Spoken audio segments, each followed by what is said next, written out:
America வெளிநாட்டு ஊழியர்களை கட்டுப்படுத்த விசா விதிகளை கடுமையாக்கி இருக்கும் நிலையில ஒரு நாடு புதிய விசா நடைமுறைகளை கொண்டு வந்திருக்கிறாங்க.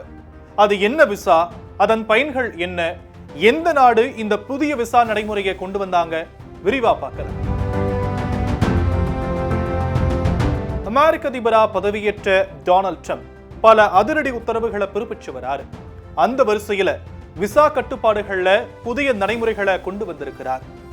அமெரிக்கர்களுக்கு முக்கியத்துவம் கொடுக்கும் நோக்கத்துல $1,00,000 கட்டணம் விதிச்சு H-1B விசா விண்ணப்ப கட்டணத்தை பன்மடங்கு உயர்த்தி அறிவிச்சாரு அதிபர் ட்ரம்ப்.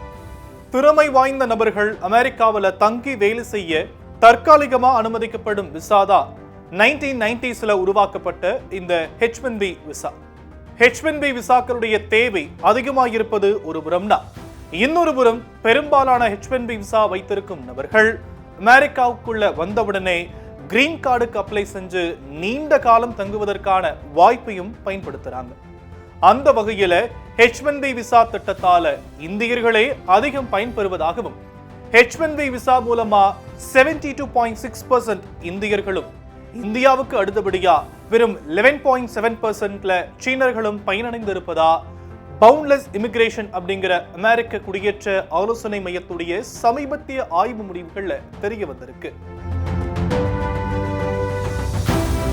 ஒரு பக்கம் அமெரிக்கா H-1B விசா வைத்திருக்கும் நபர்களுக்கு கட்டுப்பாடுகளை விதிச்சு வராங்க. இதனால வேலை நிமித்தமா வெளிநாட்டினர் அமெரிக்கா செல்வதே கடினமான ஒண்ணா மாறி வருது.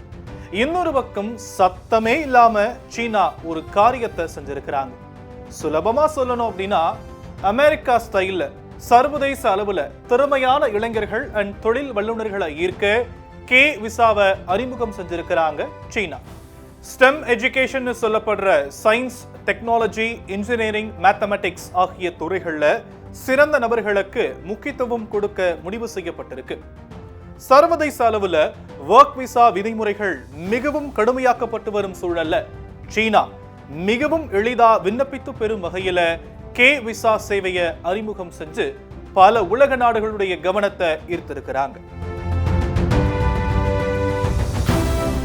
இது தொடர்பா சீனா வெளியிட்டிருக்கக்கூடிய அறிவிப்புல, சீனா வெளிநாடுகளை சேர்ந்த பிரபல பல்கலைக்கழகங்கள்ல ஆராய்ச்சி அண்ட் கல்வி நிறுவனங்களை படிச்ச இளம் திறமையாளர்களுக்கு பயனளிக்கும் விதமா இந்த K விசா சேவை கொண்டு வரப்பட்டிருக்கு.